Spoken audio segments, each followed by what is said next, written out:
పంచాయతీ ఎన్నికలు పూర్తి కావడంతో నామినేటెడ్ పదవుల భర్తీ కోసం నేతలు ఎదురు చూస్తున్నారు. అటు కార్పొరేషన్ చైర్మన్ పదవుల భర్తీ ప్రక్రియను కాంగ్రెస్ హైకమాండ్ స్పీడప్ చేసినట్లు తెలుస్తోంది. కార్పొరేషన్ చైర్మన్ పదవుల కోసం ఆశావహులు ముఖ్య నేతల దగ్గర లాబింగ్ ముమ్మరం చేశారు.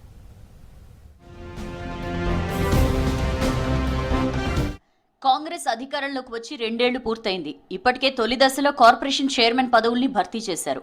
త్వరలో 2వ విడత నామినేటెడ్ పదవుల్ని భర్తీ చేస్తారనే టాక్ వినిపిస్తోంది. దీంతో తమకు ఈసారైనా అవకాశం దక్కుతుందా అని ఆశావహులు ఆరా తీస్తున్నారు.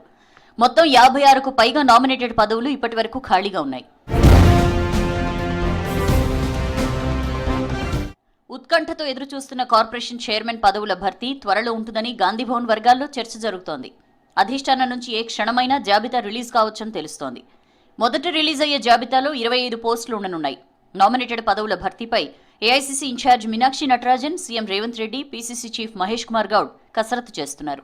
సామాజిక వర్గాల వారీగా ఎవరికి ప్రాధాన్యం ఇవ్వాలని లెక్కలు వేస్తున్నారు.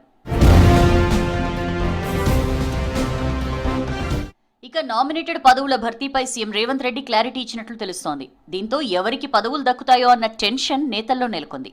స్థానిక ఎన్నికల్లో అభ్యర్థుల గెలుపు, పార్టీ బలోపేతం కోసం కష్టపడి పనిచేసిన వారికే పదవులు దక్కనున్నట్లు నేతల మధ్య చర్చ జరుగుతోంది. కాంగ్రెస్ లో నామినేటెడ్ పదవుల కోసం లాబింగ్ ముమ్మరం చేశారు. మంత్రులు ముఖ్య నేతలతో పదవి ఇప్పించాలని కోరుతున్నారు.